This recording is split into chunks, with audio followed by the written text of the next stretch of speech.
Are you ready for a reboot? Welcome to the Sheila Mac Show, reality at its finest. History reminds us those hit hardest often become the change makers. This year, we've all hit crazy economic, social, and emotional rock bottoms. We all get knocked down. Something hits globally, locally, personally. It affects our health, finances, our relationships. We have to recreate a business or career. Each show, Sheila and her special guest will be sharing their reboot stories, guiding you with real solutions to upgrade and up-level emotionally, mentally, physically, spiritually, and financially. Here on NBC's kcaaradio.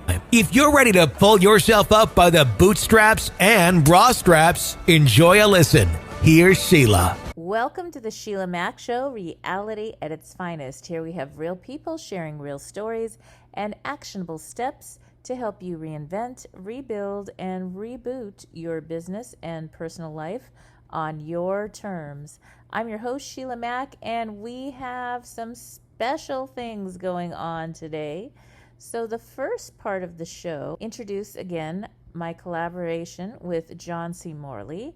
And our topic for today is automate to accumulate, harnessing robotics and process automation for profit and growth. And then the second part of this show, we're going to have another special guest that I will be interviewing, and that will be getting into VAs and hiring a virtual assistant when the time is right for you and your business. And this is another special guest. This is Jonathan Kendall. You may know him formerly with MentorBox, and now he is the CEO of Virtual Worker now. And so he is going to share about that process. Okay, so stay tuned. And some of the things that in our exciting episode, we will delve into the world of robotics, process automation, and its transformative potential for skyrocketing profits. Journey with us as we unravel the history and evolution of robotics and process automation. And to share more with you about that, here is John C. Morley. Welcome to the show, John. Again, Sheila, it is always a privilege, a pleasure, an honor to be collaborating with you. Once again, thank you for that very warm welcome. And I have another great topic, and we're celebrating because we're now on our 5th week of collaborating with you, and it has been a blast, and we look forward to continuing this. Now, a lot of the topics that we bring you might seem confusing, but they're not. When we just look at them from a very, initial perspective, let's not try to get too involved with the concept. And today's topic is a real good one. And if you're wondering what that topic is, well, I'm going to share it with you. But before I do that, I'm going to invite you to go to believemeachieve.com. And definitely, ladies and gentlemen, go check out all the great stuff I have there. I know you're definitely going to want to check it out because there's a lot of stuff there. And I would encourage you to click on the masterclass link, and you can use the special code that I have just for KCAA radio. You can go to JCM, all uppercase, 9KCAA. That's capital J, capital C, capital M, 9KCAA to get that special discount off of your ticket. Now, the topic for this week is using robotic process automation to increase profits. I know you might be saying, John, that seems like way out there. Well, it's not, because any business can take advantage of RPI, robotic process automation. The term RPA, ladies and gentlemen, has been around. It's been around for a while. And it actually started with Phil First when he first used it in 2021.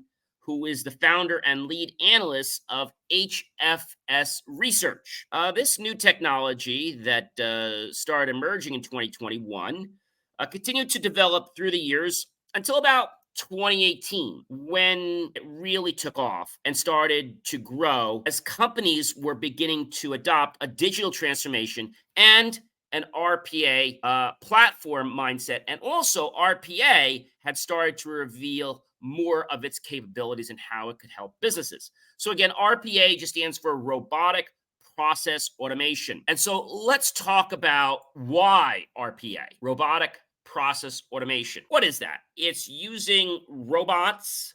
It is using technology. Okay.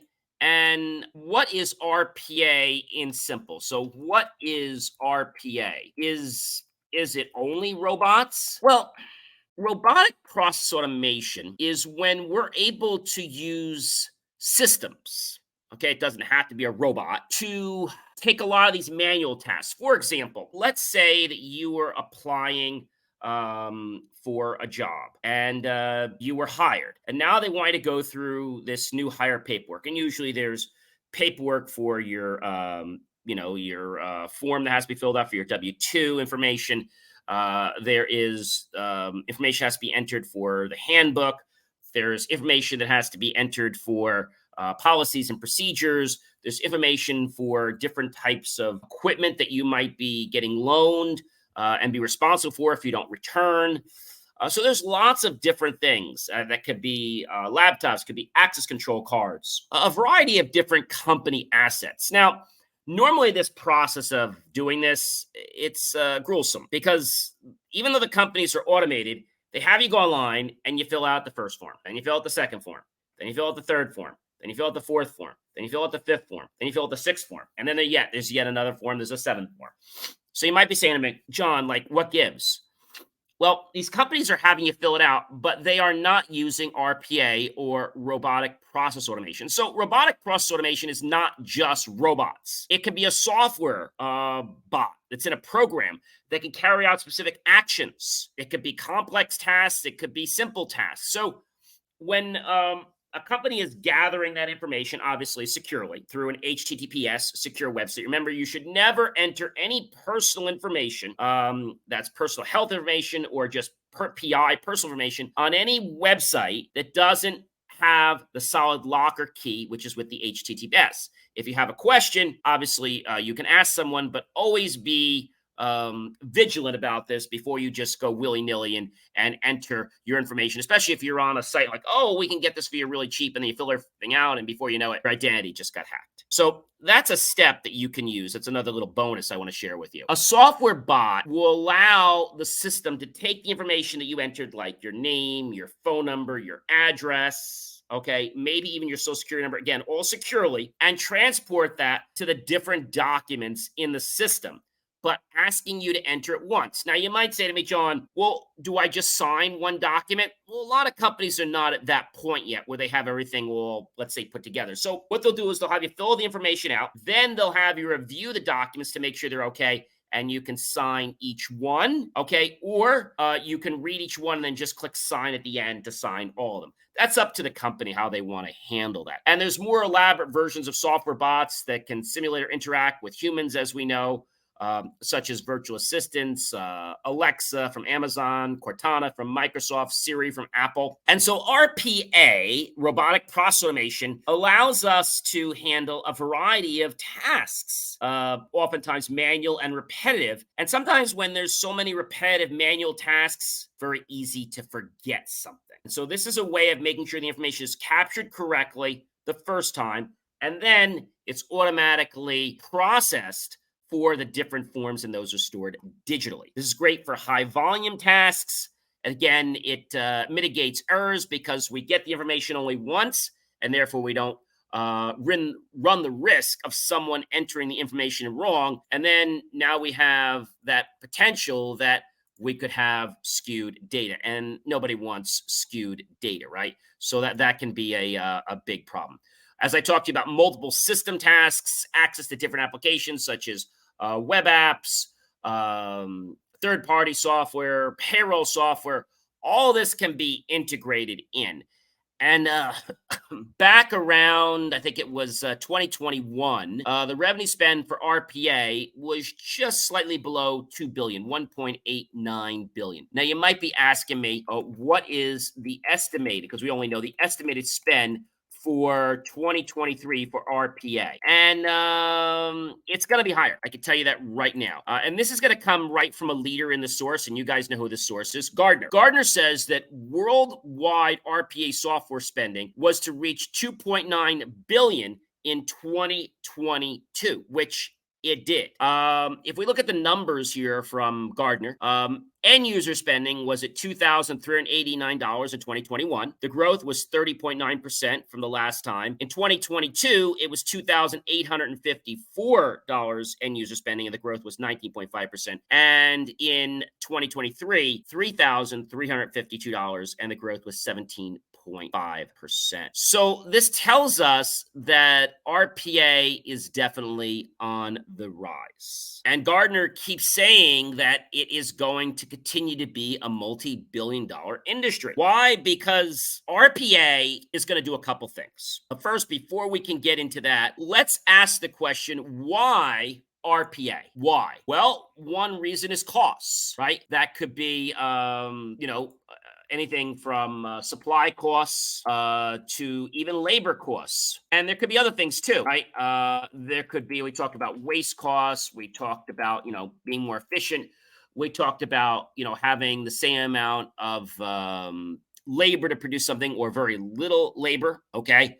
And so I feel that a lot of people want to run to the drawing board and start creating RPA. And although I admire you, I want to tell you that that is the number one reason that companies go out of business, because they spend so much money on RPA and they don't understand the business challenge. So there are a couple reasons why companies go out of business when implementing RPA. The first one is there's no technical clarity. And the example I'm going to give is McDonald's. I'm just making this up, is looking to, let's say here in New Jersey, in the brand new $10 billion airport, is looking to put a new kitchen all the way, let's say, by all the gates. But what happens when people want to buy food at, let's say, the area just after security and just before security? They're out of luck, aren't they? Well, they could open 2 more McDonald's stores. Now, I'm not a big fast food person, but I'm using this because I know a lot of people eat fast food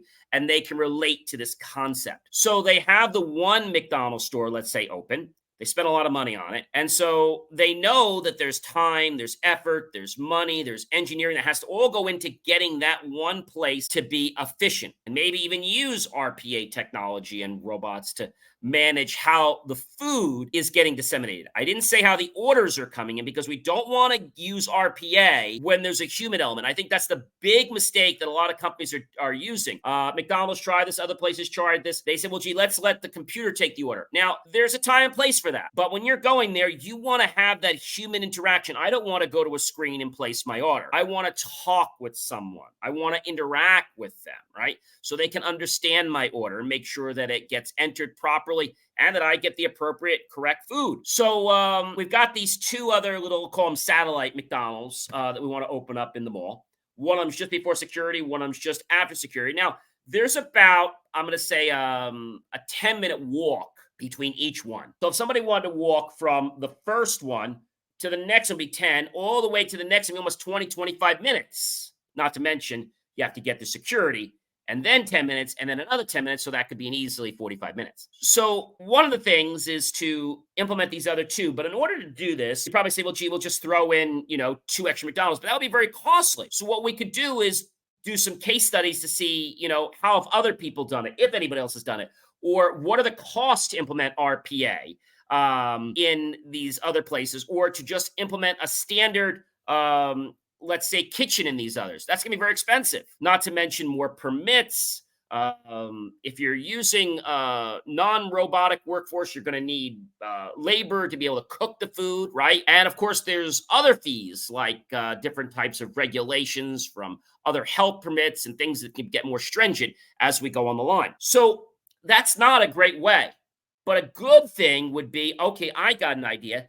We've got this great efficient kitchen that's in the west wing all the way out by all the gates. We want to bring food to the east wing and to the north wing very easily. So how do we do that? Well, we're not going to have people run around all day long. That would be a waste of time and money and resources. So we're going to put in a conveyor belt that's going to go from the main kitchen to the kitchen just after security to the, I should not the kitchen, the McDonald's satellite to the other one on the other side of, let's say, the checkpoint for security. And that sounds great. And it sounds really easy. So great. We'll just put a conveyor in. Well, wait a minute.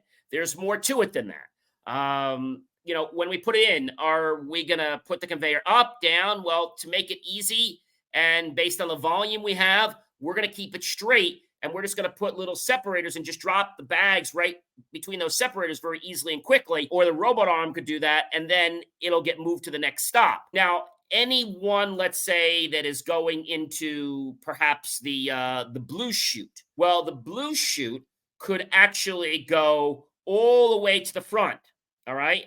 And let's say the yellow chute might go to the middle, and the green just goes to a conveyor that just delivers the food right outside here next to where they place the order. All right. So the question becomes is they put the order in at any one of these three spots by usually a person. That person has to tell them, basically the system knows where they're currently standing, and that's where the food is going to be ready. So now what happens is the system puts in the information. It even puts an estimated delivery time based on the current let's say threshold and bottleneck of production that's currently happening, cooking time and estimated delivery time, etc. So that gets stamped on there. And the average delivery time, let's say, is approximately 8.5 minutes to 9 minutes. So now when you put it in a chute, let's say you put it into the one chute, yellow, it goes to the middle, and the blue one goes all the way to the end. So when you put it in there, we have it that it goes right here. Now, it looks to us like we could just do 2 conveyor belts. Well, that's very, very simple, very easy, but it's also costly. So maybe what we're going to do is we're going to set this aside so that the orders, okay, if they're on this one side and they're deemed to be routed to, let's say, the yellow or the other spot, the system's going to scan them. So when it gets to a certain point, it's automatically going to have those orders drop down a little chute and go right into another little conveyor. I don't mean drop. I mean literally a little let's say a little arm is going to move so that the like a train track, the bags can then suddenly just divert that way for that one and then go the next way for the next one. So very easy, very simple. And that is knowing about technical clarity. Sometimes tasks are too complicated as they are in their current sense. So we need to chunk them or break them down. Do you know why we have the phone number at 10 digits? It's not because people want a 10-digit phone number. It's because the average memory of most people is plus or minus the 7 digits. That's why we have 10 digits. Pretty easy for people to remember. How do people remember the credit cards? They chunk the digits and they remember them. There's lots of other ways, but I just thought I would share that with you. The other reason RPA fails is process keeps changing. Like they haven't clearly identified the correct process to do business that's profitable. So if we decided that, hey, we're going to send things over here, but now we notice, wait a minute, we're sending drinks, but wait a minute, it's costing us too much time, too much money to get those drinks and labor. So what we're going to do is we're going to put in different Coca-Cola or Pepsi fountains at the other 2 McDonald's substations, as well as an ice cream station where they can just get the soft cone, because we don't want to be sending soft cones. And we also don't want to risk the fact that if the drink topples over, it could be a mess. So we're going to just mitigate that by spending some extra money and putting in an ice cream soft serve at all of the stations, not just the one at the main. And also we're going to go ahead and put in a, let's say, a spot where people can go get their drinks and get the refills. Pretty easy. Nice thing is that they could take their cup and they could refill at any one of the McDonald's substations. So if they're rebilling, so that's a great thing.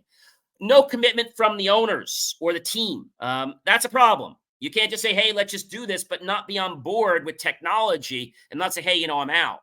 If you're out, then you never should be in the first place. Designing for developers is the quickest way to failure in going out of business. If you design because you want what the developer wants or what you want, if you're a developer, you got to design what the end user wants or what the client wants, right? The end users. If you don't do that, then you're going to have frustrated clients or customers, and they're not going to buy from you. And guess what? McDonald's is going to start losing business, and they may have to close those other 2 stations down because they're not profitable. All right, poor strategies and tools. We've been told that if we do it this way and that way, but we haven't properly tested. We haven't done some benchmarks before we've decided how it's going to work. We haven't tested. Well, is it better to route things this way? Or is it better to use an arm?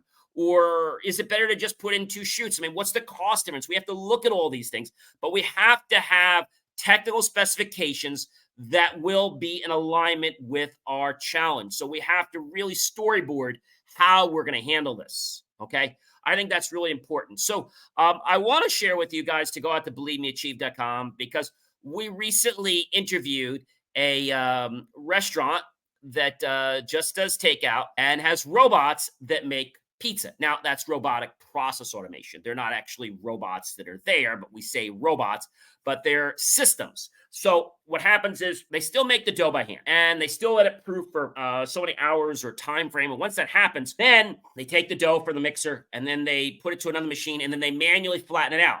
Then they put the dough into another machine, this line, and the line scans it with the camera for the X and Y axis. So now they know where the pizza is.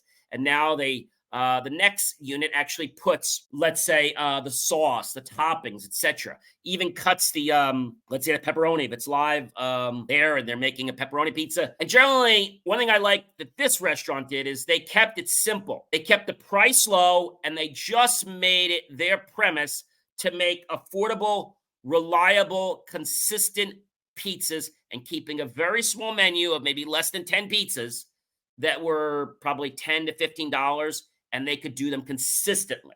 See, that's the whole thing. Learning how to do it consistently and then scale. Then what happens is after it comes out of the next step, they don't go right into the oven. They actually pick up the pizza and they inspect it, another quality assurance, and then put in the oven. Takes a few extra seconds, but hey, why waste a pizza if something doesn't go right?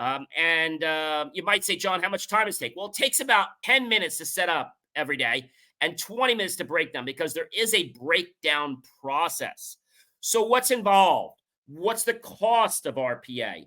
Are you paying for it upfront? Are you leasing it? Are you doing RAS, robots as a service, or RPA, SaaS, robotic process automation as a service, or RPAAS or RPAS? So RPAAS, robotic process automation as a service, or RBRRB or RPAAS, robotic as a service. And so that handles things like your break fixes. That handles your free support. So you have to decide, are you doing something like that, or how are you operating and how are you going to manage this? Do you even know what's involved? Do you know that when you start something? So our one client had worked a long time to figure out how do they want to do this. And they decided that it was very hard during COVID time to get people. So they decided to figure out, how do we make pizzas with needing less labor? And they figured it out. They just basically need a chef to make the dough.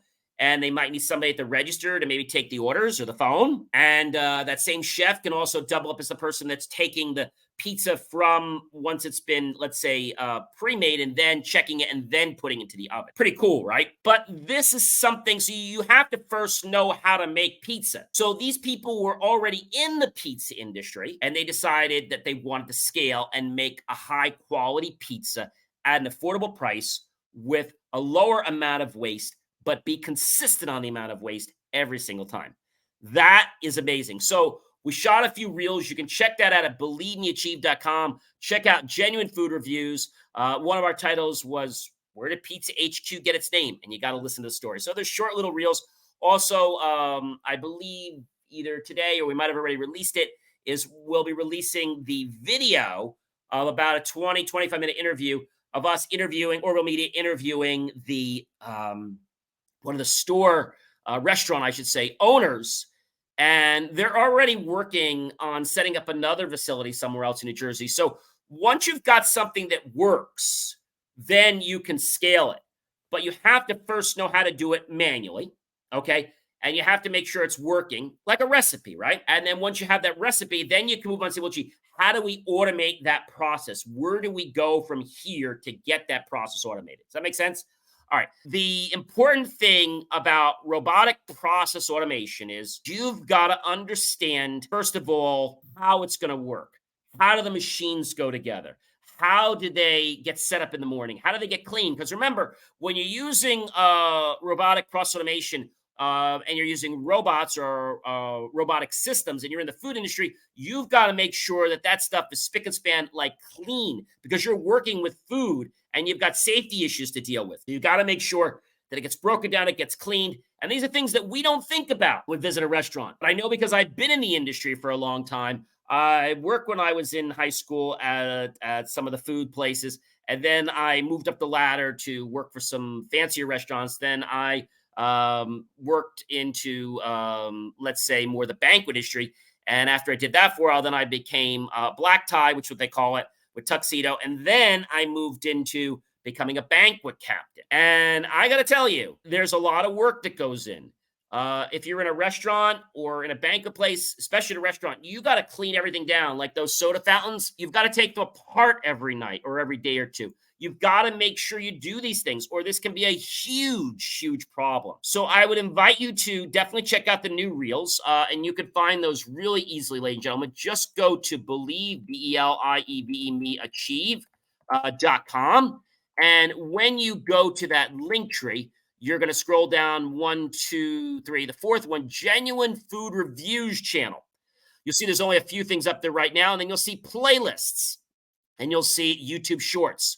Go ahead and click on that. Once you click on that, you will be able to see the shorts. You'll also be able to see under reviews, you'll see our latest video for Pizza HQ and the interview. So there's a lot that goes into this, ladies and gentlemen. And if somebody tells you that you're just going to do RPA in 24 hours, you're not. It takes time.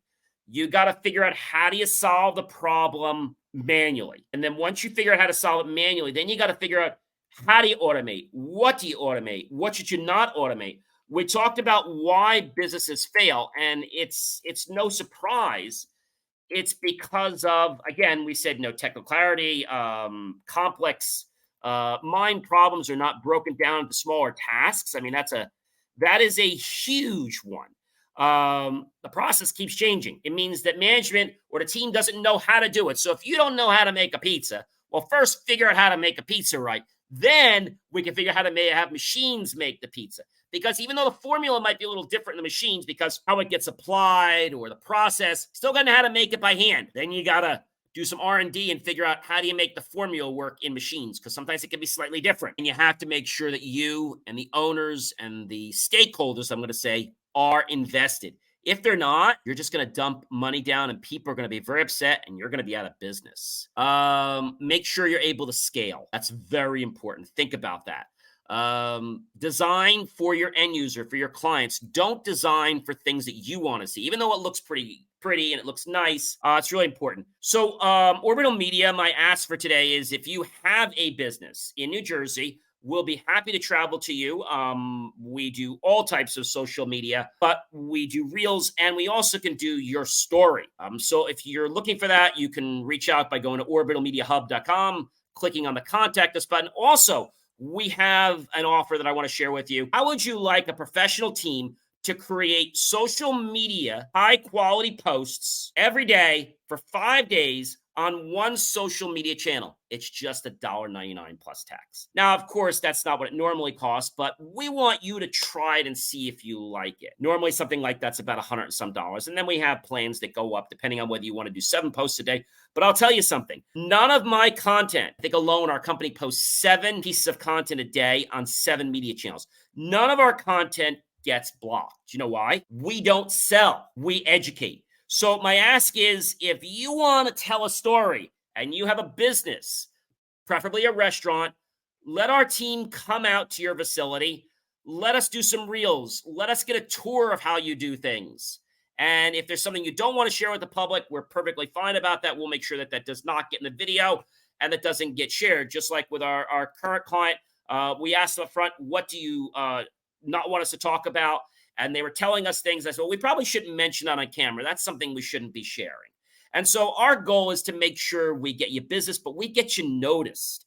And I think when you're as passionate as myself and my team, because we're virtuous, passionate creators, there's a lot of media companies out there. But what makes us different is we know what it's like to be a small business. We know what it's like to spend money. We know what it's like when you spend and you don't get an ROI. So we want to make sure that we tell an honest, wholesome story to get people to engage and interact with you, your brand, and hopefully some large potentials. Hey guys, I am John C. Morley, serial entrepreneur, and I don't want to scare you from looking into RPA, whether that's software for your business or whether that is using robotic process automation to increase profits.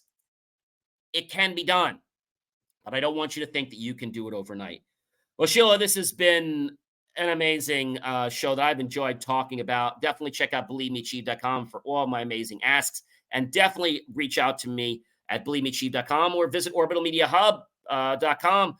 Tell us you'd like us to do a video for you or start doing social media for you. We'd be happy to help you. And I can't wait to hear, Sheila, how you're going to be adding great value, because you do an amazing job of taking a great topic that I put together, and then you collaborate right on top with it, and you just make it so valuable and viable for our community. So again, it is a privilege. It is a pleasure to be with you guys. And thank you so much, Sheila. Over to you. Welcome to the Sheila Mac Show, reality at its finest. Here we have real people sharing real stories and actionable steps to help you reinvent, rebuild, and reboot your business and personal life on your terms. I'm your host, Sheila Mac, and today we have special guest, Jonathan Kendall. He is the co-founder of Virtual Worker Now. Welcome to the show, Jonathan. Thank you so much for having me. I really appreciate it. Yes, and I'd like to, if you could share a little bit more about what Virtual Worker Now is and a little bit more about yourself, that would be wonderful. Yeah, thanks for that. So my background originally is in copywriting, which led to digital marketing. I was kind of a digital nomad for a while. I lived all around the world and was working from my laptop. And then I eventually became an entrepreneur working in digital education space and did a lot of business coaching and masterminds for a company called MentorBox. I was ended up becoming one of the owners of that company and also was a CEO. And then throughout that process, we needed a lot of video editors, a lot of customer support, a lot of assistance, for the team as we were growing.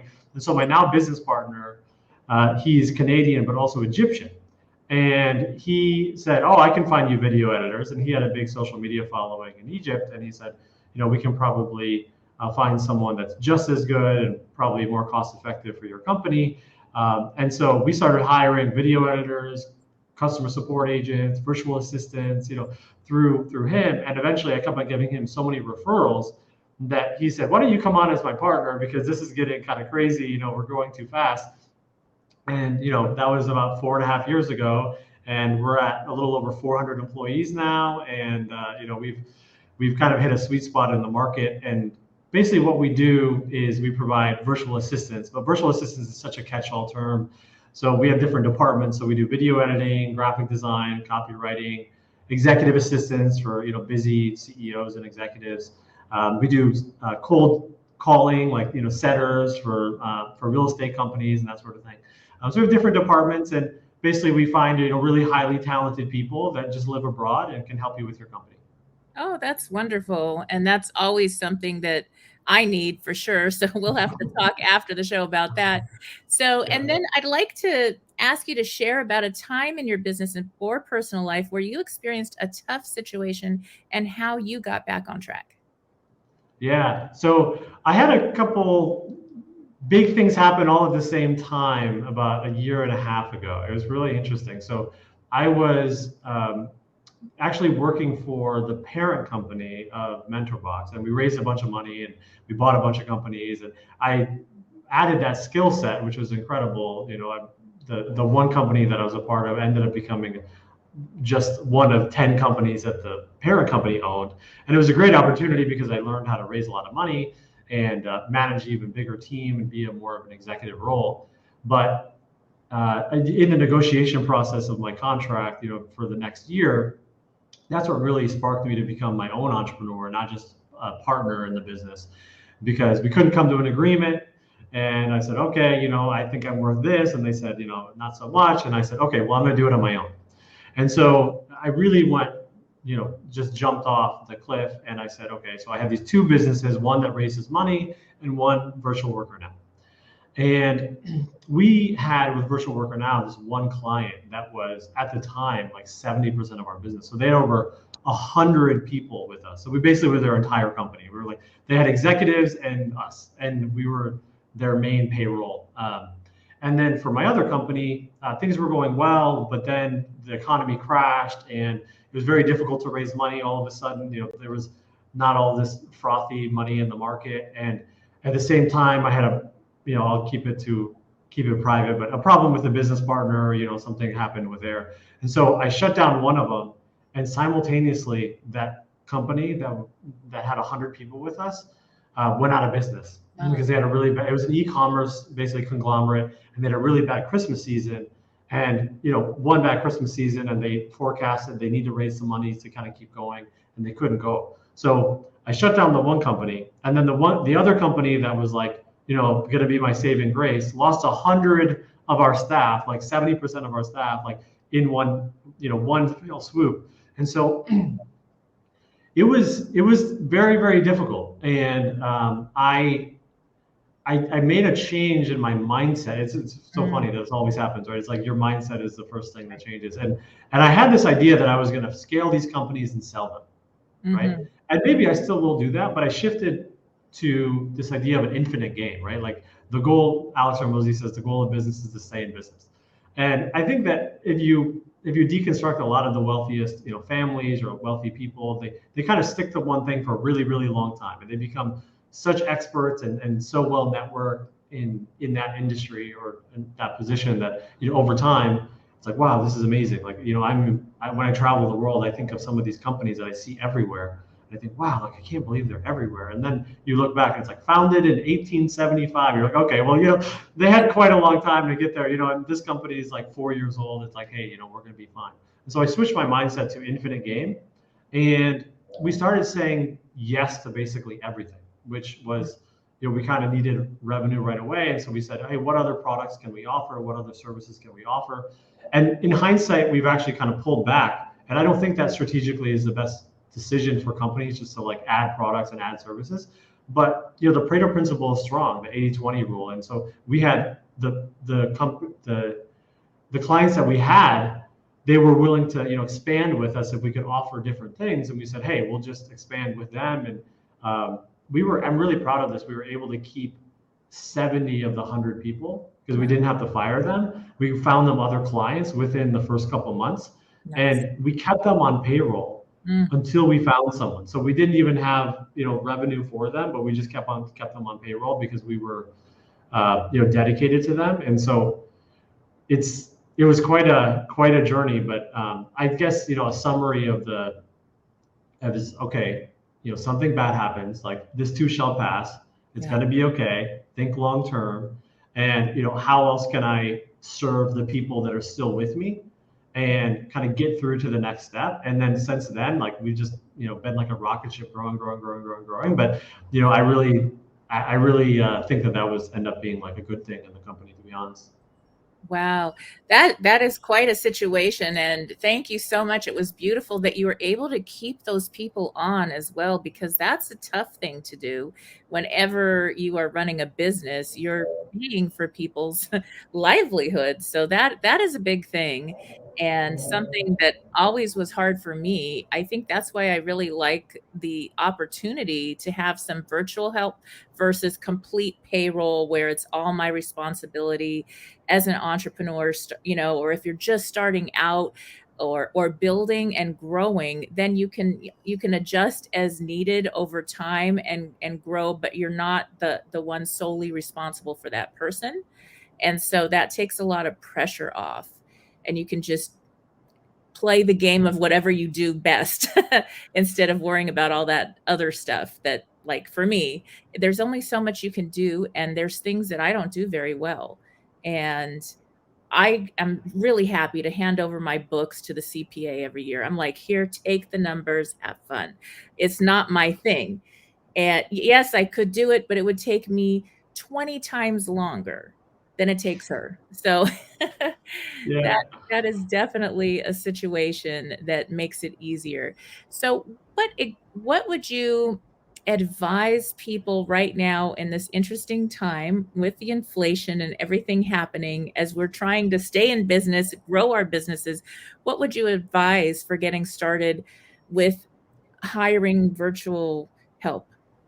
Yeah, I think it depends on whether or not your problem is an operational problem where maybe your customers are not very happy because you're not able to keep up with your promises. And so being able to distinguish between like, hey, I'm a little overwhelmed, like marketing's going well, sales is going good, but I'm kind of all over the place, then Mhm. more of a traditional operations VA, I think will change your life. If your problem is, I need more revenue now, then we call them BDRs, like business development relationship specialists. And so they're going to cold call, they're going to be on LinkedIn, they're going to be doing DMing on Facebook and Instagram, and their KPI is more sales. And especially if you're, coach or high ticket product or B2B, having someone that they're every single day they're giving you a report. This is how many people I reached out to. This is how many conversations I had. This is how many people are interested. This is how many people are scheduled on your calendar. Whether you're in financial services or real estate, or it doesn't really matter what industry you're in. If you have someone that no matter what behind the scenes is doing that work, that like it doesn't mean you should be doing it, but someone should be doing it at your company. It should be doing, especially if you're not doing paid marketing on Meta or YouTube or Google Ads, like where are those leads coming from? And I think that a setter VA is a really powerful thing, and we're seeing a lot of traction with a lot of our clients where they think, oh man, what am I going to do? And they come in thinking that they need someone to help them with their calendar, and we say, no, you need leads. Like Yeah. let's get you some leads. Let's get you some sales, and then once we win that relationship, now they have more revenue. Then they might want to do organic social media, or then they might want to add some more customer support, or then they might want to do some more fancy video editing for their podcast. Or it depends on where they're at. We try to be consultative, honestly. Like me and my business partners still take every call for all of our partners, and we've seen so many things in so many different industries that we're not going to say, like, honestly, we don't even trust the client to know exactly what they need. So we say, okay, let's go through your business, and we basically do like a quick consulting call, like where's the real problem, and then we say, okay, well, let's find someone that can help you solve that problem. And now, we're a very cost-effective strategy, so we're not like some high-ticket consultant that you're going to pay us a lot of money. But on that one call, we can at least tell you who you think you should approach. So unfortunately, the right answer is it depends on their company. But I think, especially right now, if you can get someone that is driving, that's closer to the money, then that can be really beneficial. And we have a lot of people that do that for a lot of our clients. Oh, yes. Perspective is everything. I remember having 5 gift stores for 17 years, and I would pay people, friends, people that didn't know me that well. I would pay them like secret shoppers before there was secret shoppers. I was Yeah. like, what do you see? What am I missing? Because I'm looking at my business like so close to me, I can't see what other people are seeing anymore. And so that is an incredible advantage to just have that call and figure out what you're missing. Now, what would you say for people that are listening in that are writing a book Oh yeah. or trying to produce a book or some type of a product like a book or maybe a short course? What stood out and helped you choose the books you chose? Yeah. So I have very strong opinions about how to write a book. So let me walk you through kind of I love because okay. So the first thing is that it has to say something either unique or in a unique way, Mhm. or in a unique way for that audience, right? So maybe the book about sales calls, like, okay, there's a lot of books about sales calls, but maybe your thing is about how you should do social selling instead of hard selling, like the opposite of what Grant Cardone says, right? And you say, okay, well, that's kind of an interesting idea. And they say, well, we're doing social selling for like moms that are real estate agents. Like, okay, now you're really the only one. And Mhm. now this doesn't mean that you can't write a book on philosophy or some big idea, but you better have a big idea to be able to compete at the Nobel Prize level kind of or you better be such a good writer like Mark Manson, like The Subtle Art of Not Giving a Fuck. Like that's not a interesting idea. He just is a world-class writer, and he has such a unique voice that it didn't really matter what topic it was about. Like it was going to be good because he's such a good writer. And so either you're a world-class writer or you have a unique big idea that matters to a specific audience. So start there. It's like in one sentence, what's the thesis of this, right? Like what am I actually saying? And then from there you say, okay, like why does this matter? Okay, that's usually like the introduction. It's like it's almost like a sales letter to like get them to actually buy, to continue reading. The introduction is always like a sales letter. No, this is why you should continue reading. And then I like to divide it into like basically 3 parts. And the first chapter is always like the entire book, but in one chapter. That's the way I like it. Nice. Because a lot of people are only going to read the first chapter, but if they read the first chapter and it's so packed with like the whole idea, is they're still gonna be happy, and they're gonna talk about the book, and they're gonna get a lot of value from it. And then the first part, you're basically arguing for the concept. Okay, so the big idea that you introduced in chapter 1 for the first part, you're basically just like if you're a debate or like giving like an academic paper, but you do it through storytelling. So chapter 2, 3, 4, 5, it's a nuanced argument for why what you said in chapter 1 is correct, and you come at it from slightly different angles, and you tell stories always in the beginning. So you always start with a story in the beginning of the chapter, in my opinion, whether it's personal story or something from history or whatever, just kind of tell the story, and then you give the punchline of the story, which proves this is the lesson, and then at the end of it you give a takeaway. And so now that you understand the lesson, this is what you should do. These are the actionable steps, right? Yes. So every single chapter should kind of end that way. Then the second version is I like to basically give like a more advanced version of it. And then at the end of the book, I try to get really tactical. Yeah. And so you'll notice this with a lot of health books. This is honestly the best way to think about it. The best way to deconstruct a book is go to like the top 10 like health books, because that's hard to write in a way that isn't boring. Right. And so, because it's like scientific studies and, all kinds of, weird chemistry. So you'll notice that they won't give you the actual actionable, like do this, until like the very, very, very end of the book. And the reason why they do that partially is so that you'll read to the end. But more importantly is that they're basically arguing up to the end, because the recipe is probably 1 page long. Like, yes. The recipe of the obstacle is the way is like 1 page long. It's like, okay, so things are going to happen to you. Some are going to be good. Some are going to be bad. Don't get too high. Don't get too low. And then whenever bad things happen, whatever you learn is probably going to be the best thing that ever happened to you. So don't be afraid of failure. Like, there you go. There's the book. Yes. And honestly, but the whole, like the first 300 pages is just to get you to like really buy into it, so that when they give you the recipe at the end, you're convinced, and it's not just kind of thrown away and forgotten. So that's how, I don't know, that was maybe too detailed, but that's how I. That was incredible. Writing the book. I'm actually working on a real estate book now. So yes, that was very helpful. And whoever is an author listening in, that was an incredible takeaway. Now, how would someone apply working with a virtual assistant if they are a business owner that's also trying their best to get this book out? Oh yeah, for sure. Yeah. So we have a lot of clients that are authors. We have tons of clients that are authors. And honestly, it depends on where they are in the process. So if you are in the book writing stage, then you can get a copywriting VA to do a lot of the drafts for you, where you can dictate, you can make decisions, but they're going to basically be your research assistant. You can say something like, okay, chapter 3 is going to be about, why this is what's happening in the market, and why, therefore, you should do this and this and this.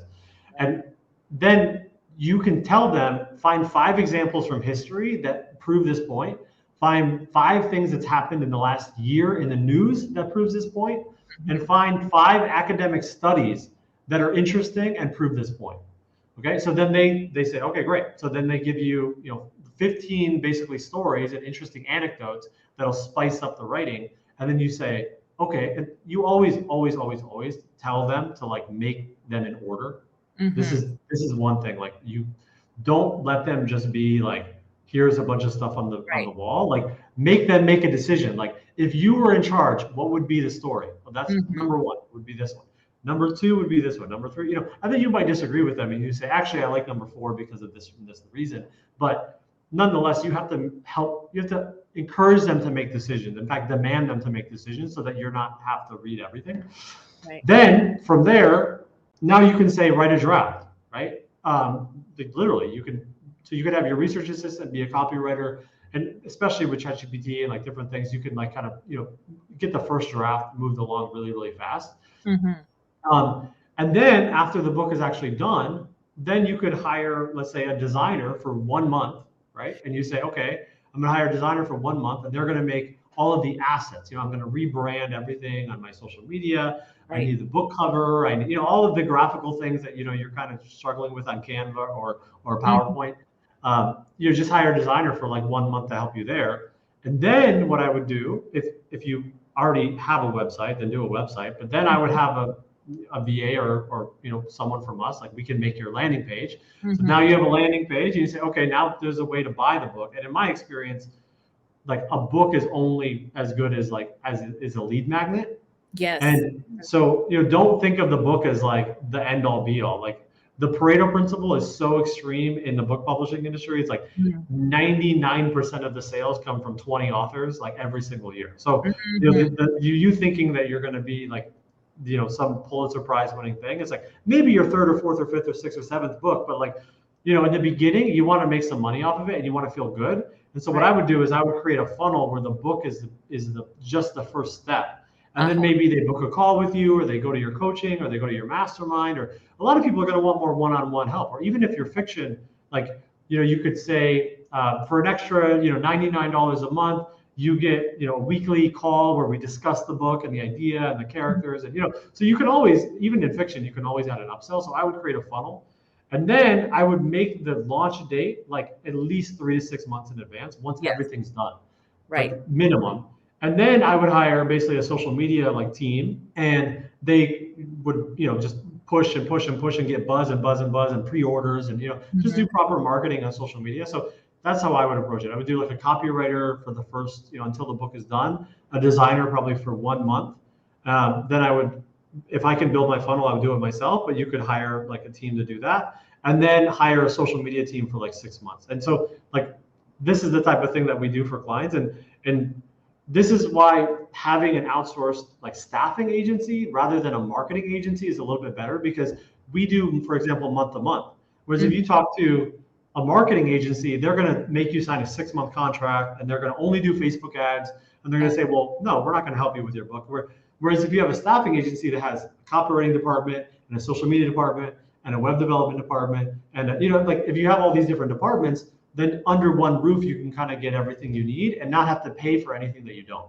Oh, that's nice. As an entrepreneur, I don't know how many hats I've worn. Yeah. And you have to, but sometimes it's just so much easier to hire when you can. And something like what you're offering, then you don't have to, you're going to need something this month in one of those millions of areas that you just mentioned. Yeah, exactly. For sure. So that's really wonderful. That frees up a lot of time, and then you can get things done faster. So very helpful. That's wonderful. Now, how do people get started with something like this? Like, I always think if I hire a VA, I'm going to have to tell them what to do. So I have to figure out what to tell them what to do. Do you see where I get caught? Yeah, of course. I think instead of thinking about the exact task, I would approach it as the KPI. So, listing out like, what are the things that I would like to have done without me having to think about it. And if you hire the right VA, like, honestly, it sounds crazy, but the difference between like $4 an hour and like $5.50 an hour it feels like nothing. It's like, oh, well, it's like a buck or two, but in their currency, it's 50% more. So it's like, imagine getting someone, think about it. Like, imagine someone that got paid $60,000 versus someone that got paid $110,000.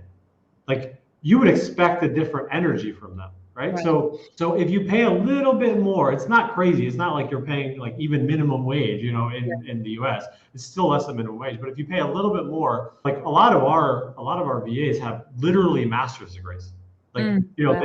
they speak 3 languages, they have a master's degree, like they're really, really high level. And you can give them something like a KPI. We're like, okay, I never want to worry about my calendar ever. I want to follow up to, everyone that showed up to the events. Here's like the 7 people in my life that matter. Make sure that like we're doing anniversaries and birthdays and blah, blah, blah. And also, I'd like some help with some like Canva design, for social media or something. Like these are the main things that I would need, right? And if you give them that, if they're smart and you vet them correctly and you work with an agency that vets them correctly, then they should be able to reverse engineer the how, right? And now that really is what you're looking for. You're looking for someone that can, now if it's like a hyper particular weird thing where you're like, okay, I need you to do this in Asana, CRM, and I need you to connect it with, it's like, okay, well, you either got to teach them that or you got to be okay with them like watching tutorials and learning it for a week. And like, you can't expect someone to know everything, obviously. It's just like an employee in-house. But that's what I recommend. It's like, don't think about it in terms of tasks. Think about it in things of like, things that I don't want to worry about anymore.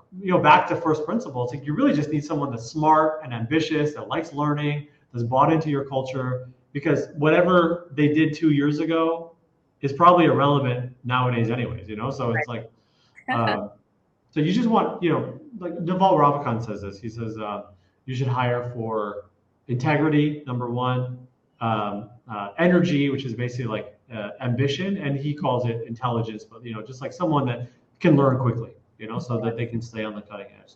So now where can people sign up if they're interested in learning more about what you're offering? Yeah, I really like how you put your number, and I'm like, man, the next time I do it, I'm going to put my website on the, so it's just virtualworkernow.com. It's very on the nose. So that's like literally what we do. We provide virtual workers in all sorts of different fields, and we have a full-time recruit. Like we get about 200 applications a day.